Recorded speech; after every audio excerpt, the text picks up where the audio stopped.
Hello friends, after studying the first poem by Kamala Das, that is The Sunshine Cat, we are going to learn now the second poem, that is My Grandmother's House. We know well that who is Kamala Das. Kamala Das is one of the greatest female poet of Indian English poetry.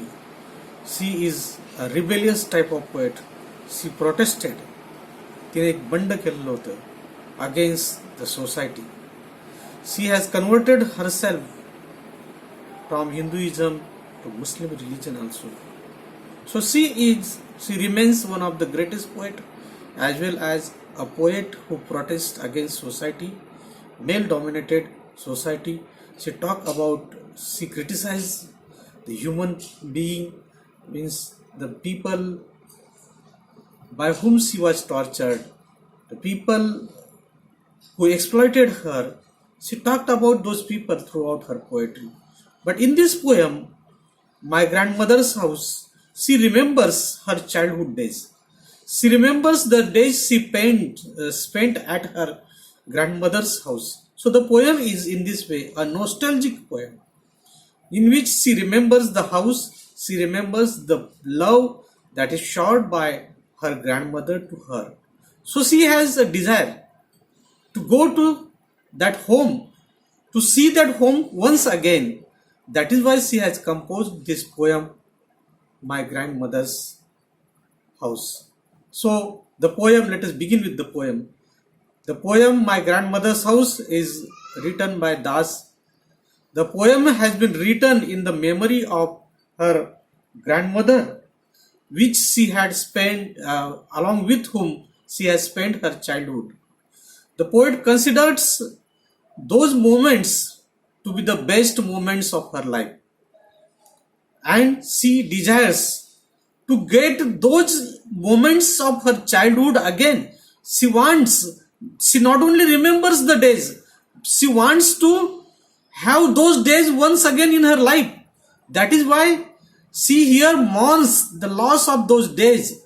She mourns the death of her grandmother. She mourns that she lost those loving and caring feelings of her grandmother. So here, like her poem and introduction, this poem also falls into the category of confessional poet. So as I told you in the last lecture, that Kamala Das is one of the greatest confessional poets of India. She here talks about her personal life here, as well as she talks here her childhood days. So here the poem, at the beginning of the poem, the poet says that there is a home that is now very long away from her, where she received her love. She remembers her childhood. She remembers that home. Now as she is serving somewhere else, as she is staying somewhere else, that home is now long here. That is a long journey to go there. She wants to go there where she received that spiritual love in her life. It was the house of her grandmother at which she spent the days of her childhood. Those days were memorable for her. She never forgot those days in her life. However, here that woman, means her grandmother, is dead now, and the home is now withdrawn into silence. She says that the home is now, as there is no one in the house, the home has become just very silent. She calls in a phrase that is withdraw in silence.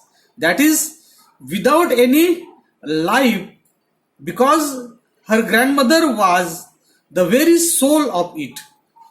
The grandmother was the soul of that house, and that as that her grandmother is no more now, that house is just began a home of silence there. Grandmother also had books there which she could not read, as she was young now, and she would read the stories for her Her grandmother used to tell the stories, used to read out the stories from the books. But now there is nobody to read out those stories for the poet here. But now there are, poet says that there are snakes are moving in those books, and all these things made the house quite horrible. And the poet, and just like the moon, and that is why, as she is quite unhappy, she is now without any, she is now without any life and warmth.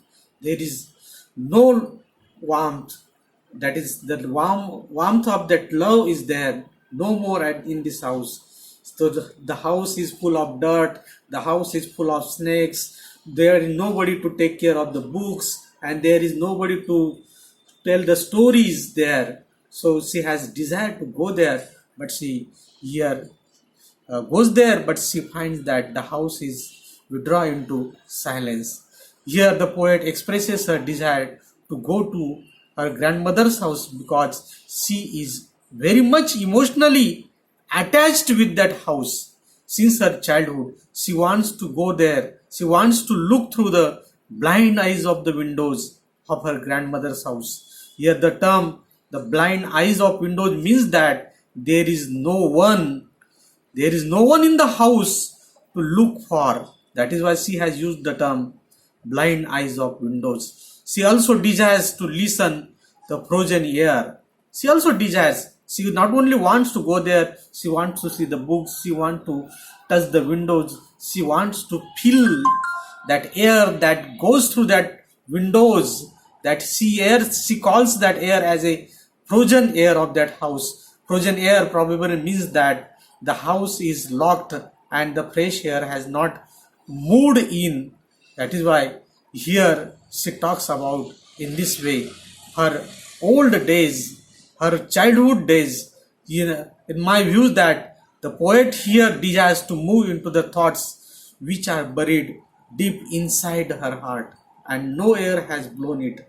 Thus, the grandmother's house here is rather a very sweet memory that she wants to recall. The poet further says that she wants to bring darkness of her grandmother's house. She wants to took with her, along with her, the darkness of her grandmother's house, with her, within a wild despair, in her troubled life. Her life is actually very troubled. She memorized her childhood days. She wanted to go there. She desires to go there. She desires to feel that air there, but nobody is there. The soul of that house is now passed away. So here, she has desire to bring back the darkness of that house along with her. So the lines of the poems makes it clear that her grandmother was very much protective, and now that she feels insecure. As long as her grandmother was there, she felt secured.